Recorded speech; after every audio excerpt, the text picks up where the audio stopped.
Noong bata pa tayo, simple lang ang mundo. Ang problema lang natin noon ay kung sino ang mauuna sa pila sa patintero, kung kanino mapupunta ang huling piraso ng kendi, at kung paano magtatago ng tsinelas para kunwari tulog na. Masaya ang pagkabata. Gigising tayo ng maaga, hindi dahil may trabaho, kundi dahil may laro. Ang orasan natin ay hindi alas 6, kundi sigaw ng nanay na, "Umuwi na kayo, kakain na!" At sa likod ng masasayang alaala na, yon, nandoon palagi ang mga magulang. Tahimik lang sila, pero laging nakaabang. Bilang bata, akala natin laging galit ang magulang. Bakit bawal? Bakit hindi pwede? Bakit mamaya na lang? Pero habang lumalaki tayo, unti-unti nating naiintindihan na hindi pala galit ang tawag doon. Pag-aalala pala. Kapag sinabi ng tatay na umuwi ka ng maaga, hindi iyon dahil KJ siya, kundi dahil gusto niyang siguradong uuwi ka pa bukas.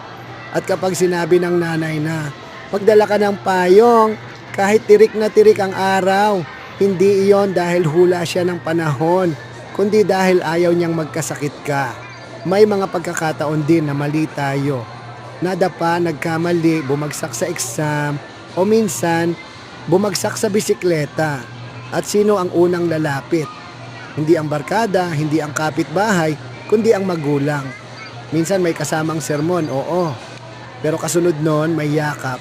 At kadalasan may tanong na, "Okay ka lang ba?" Habang lumalaki tayo, nagbabago rin ang gabay. Kung bata pa, hawak ang kamay. Noong nagbinata o nagdalaga, mata na lang ang nakatingin. At minsan, hindi na sila nagsasalita. Tinitingnan na lang nila tayo habang natututo tayong tumayo sa sarili nating paa. Nakakatawa isipin na noon, ayaw na ayaw nating pinapagalitan. Ngayon, minsan namimiss natin. Kasi ibig sabihin noon, may taong nagmamalasakit. May taong gustong ayusin ka, hindi isuko ka. Ang masayang alaala ng pagkabata ay hindi lang tungkol sa laro, kundi sa mga taong nandoon kahit hindi natin napapansin. At ang paggabay ng magulang ay hindi laging perpekto, pero laging totoo.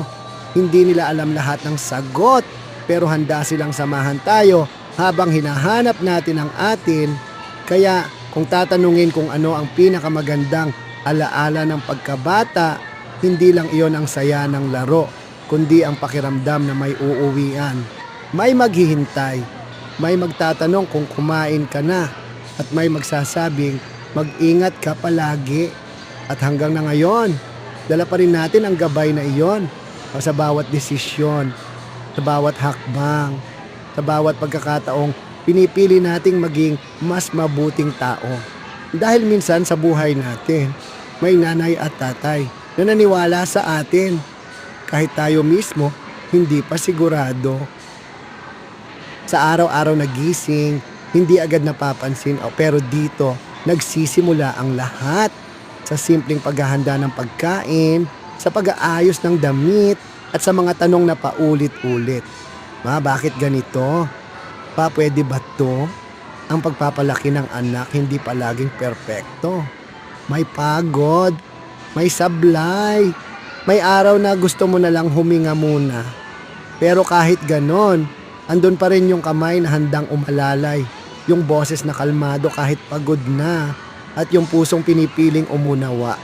Hindi kailangan ng mamahaling laruan para maparamdam ang pagmamahal.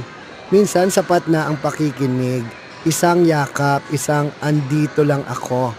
Sa bawat tawa, sa bawat iyak, at sa bawat pagkakamali, magkasama kayong natututo. Ang malasakit ng magulang, hindi nasusukat sa laki ng naibigay, kundi sa oras na inilaan at pagmamahal na araw-araw pinipili.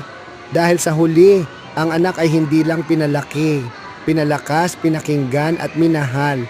Ito ang tahimik pero solid na kwento ng isang magulang